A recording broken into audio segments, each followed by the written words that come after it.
In this week's video, we show you how to make this delicious hazy pale ale. Pause the video here to have a look at our recipe.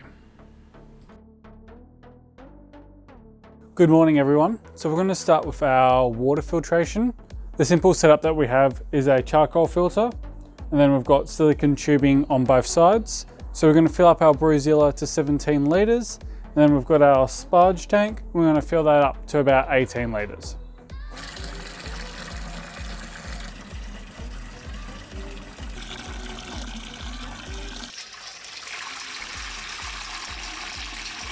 Our next step is water chemistry. For this brew, we're going to keep it pretty simple and just do a teaspoon of calcium sulfate. Now we're going to set our strike water temperature. For this brew, we're going to mash at around 65 degrees. So we're going to set this to 70 degrees. Now that the water's heating up, it's time to have brekkie. Alright, so we've just hit our strike temperature of 69 degrees. We're just going to drop that now to our mash in temperature of 65 degrees. The reason we do it this way is we're adding 5.5 kilos of cold grain. So if we started at 65 degrees, added our cold grain, we then reduce the temperature. The idea of having it above means that when we put in the cold grains, we're going to decrease the temperature down to our 65. So we start off at the right temperature. Now we're just going to turn off the 1900 watt element, as we don't need both running. I'm going to add a handful of rice hulls. This just helps our sparge flow really easily. Don't need to do it, but they're cheap. This bag's lasted us over a year and it costs about $3. So it's just good for that peace of mind. We're just going to add our grains. It's easier to do with two people, as one person can pour as the other person stirs. Otherwise, you can do it on your own. You're just going to have to pour for a bit, stir for a bit, pour for a bit, stir for a bit. The best way to do it slowly, so then you don't get dough balls. Dough balls are clumps of grain that stay dry on the inside, which means you don't get the efficiency that you need, as it's not incorporated properly.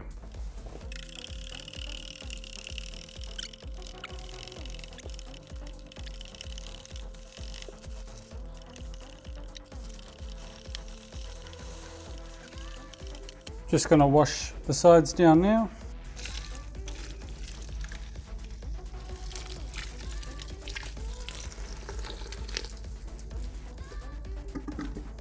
Now we're just going to let this sit for about 10 minutes. This lets the grain bed settle. Then we're going to put the top screen on and start running the pump. So now that it's been 10 minutes, it's time to start our proper mash in. I'm just going to add on the top screen. So the plan for this is we're going to mash for 20 minutes, give it a stir, repeat that 3 times. So we're going to have a total of 60 minutes mashing in.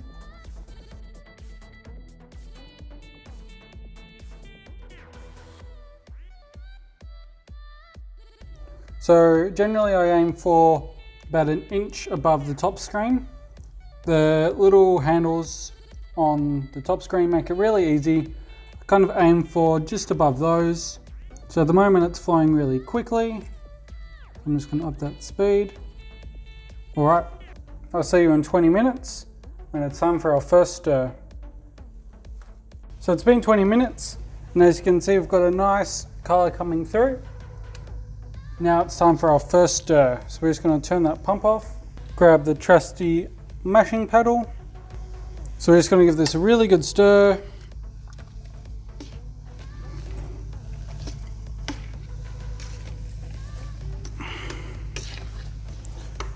Might just chuck this back on, make sure we don't get any grain down there. But that's a good thing about this bag, is it traps anything that goes down. And it means that the really fine bits of floury grain also get trapped as well. So it's a really easy trick. So it's looking good. So now we're just going to turn the pump back on, set it for another 20 minutes, and we'll see you back then.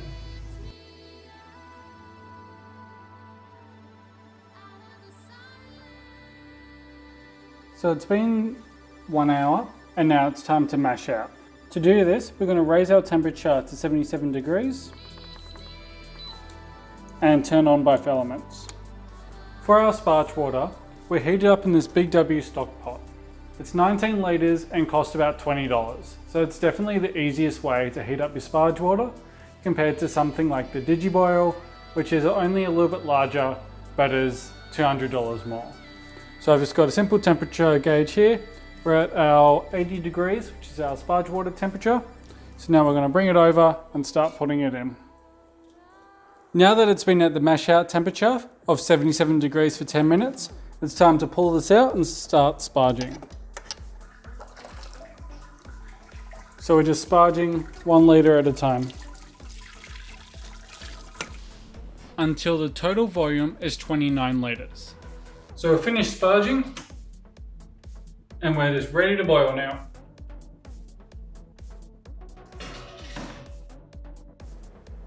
So as you can see on top, that is our hot break.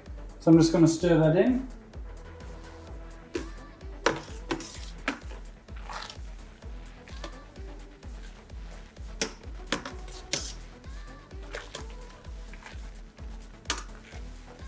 So it's just a whole bunch of protein sitting on top. All right, that looks like it is ready for some hops. So we're just doing 5 grams of Mosaic as our 60-minute addition. So not a lot. So it's getting really foamy now, which is good. So now I'm just going to grab our hop spider and add our 60-minute addition. Give that a really good stir. Make sure it's nice and mixed.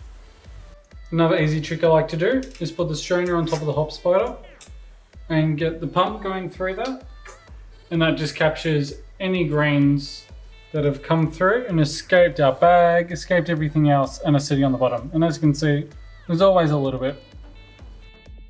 So up to our 10-minute addition, this is the perfect time to add our Werflock. So I've just got half a tablet all crushed up. We've got our hops. We've got 10 grams of Mosaic and 10 grams of Sabro. So as you can see here, we're actually able to capture a fair bit of stuff in our sieve. And now our last step is to add our chiller. So it's good to do that a little bit before, just to make sure it's all sanitized.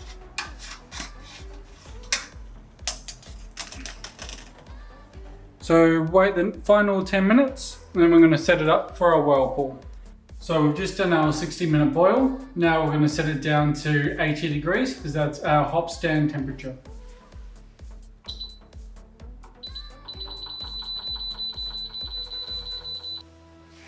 We're using the immersion chiller.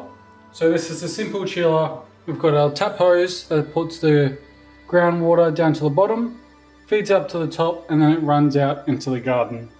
It's not the most efficient, but it's definitely the easiest way.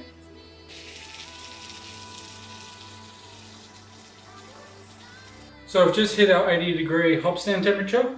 We're going to add our 80 grams of hops. We've got 60 grams of Sabro, 20 grams of Mosaic. So I'm just going to chuck that into the spider and give it a really good stir.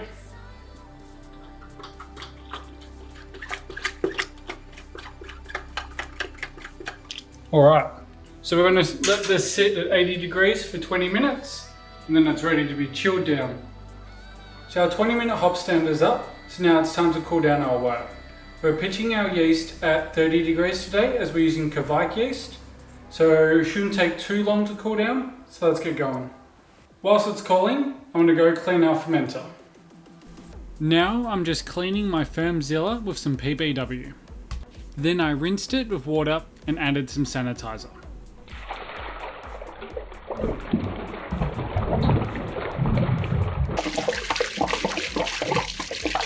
We've just cleaned this with sanitizer, so now we're going to transfer our wort in. There's always the hard one, trying to guess, because that's looking pretty good to me.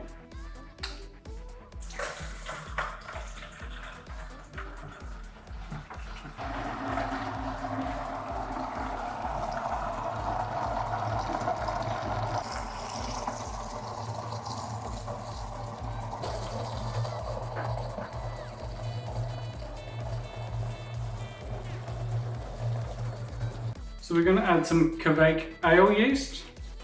Just going to be good sanitize.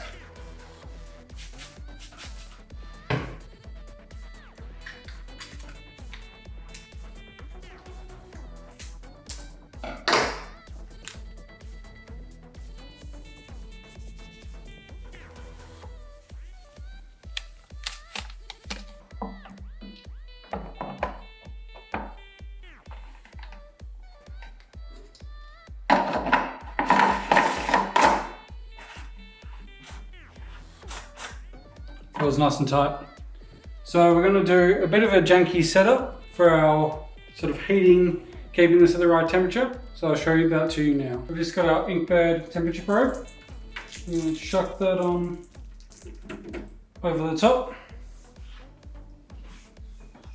Now I've got a hoodie, which we're going to put over that. So we're going to ferment this at 35 degrees. Right, so the reason for the hoodie is that our old heat belt gets really hot and these fermenters aren't rated for temperatures over 50 degrees. So this hoodie acts as a nice barrier and separates it from that heat. And now lastly, we've got our insulation jacket.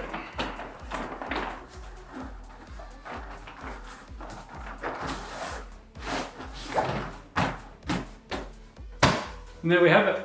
That's going to keep this at 35 degrees, stable, constant, and it's going to be really energy efficient. So we've got our spunding valve preset to 12 psi. So we're going to stick that on now. I don't like to add any pressure beforehand, as that can stress the yeast. I like the yeast to naturally build its own pressure. Unfortunately, we forgot to show you dry hopping, but what we did was we added 100 grams of Sabro and 67 grams of Mosaic. It's been 3 days since that dry hop, so now it's time to transfer to our keg. So how we've got this set up is we purged our keg. We've got a floating dip tube in here, as you can probably hear. Because we don't have a fermentation chamber, we're going to cold crash in the keg. To do this, we've installed a floating dip tube on the beer post. So we're going to transfer from the fermenter to the keg, cold crash it for 3 days, and then we're going to transfer it from this keg into a normal keg, leaving all the excess hops and yeast behind. So I've got the fermenter sitting at 12 psi, the keg sitting at just over 7.5, so that's a good pressure difference between the two. So we're just going to connect this into our floating dip tube and hook on the gas. And now we're going to use this spunding valve to let up some pressure in the keg. And beer is now flowing. This will probably take about 15 minutes as we've got a slow transfer. Best way to do it, avoid splashing, and we'll see you when it's done.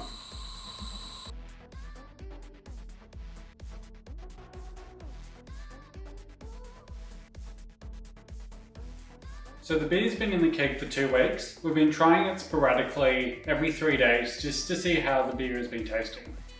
In the first 3 days, it was still tasting a bit grassy. It had a bit of that hop burn. That sort of went away at about day 5, and it was tasting quite tropical, but you couldn't really taste the Sabro. And then about 5 days ago, the Sabro started shining through, but I think now that it's been 2 weeks, the beer should be tasting really good. So let's get a pour.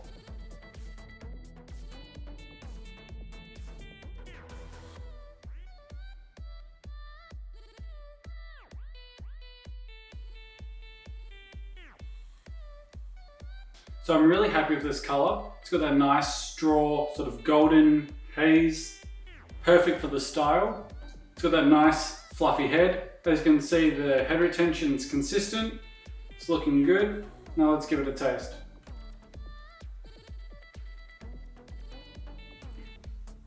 Damn, that's good. I'm really happy with that. The Sabro is now really shining through. You can really taste that coconut creaminess. You've got the tangerine, the stone fruits, a little bit of Mosaic shines through nicely. But we actually did a side-by-side between this beer and the Blackman's Brewing Sabro Smash Beer, so a single hop, and that was even better. I feel like the next time we brew this, we're just going to keep it Sabro, keep it simple, as it's a damn good hop.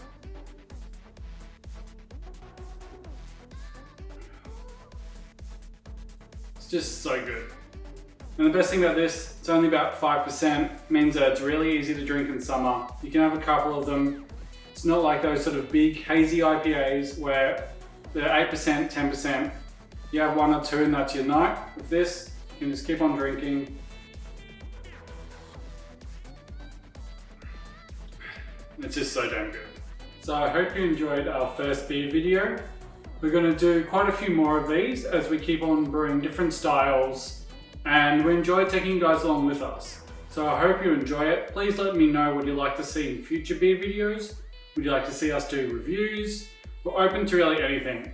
And as always, if you haven't subscribed, please do. It really helps us. We release new videos every week, from baking, barbecuing, and now brewing. So cheers.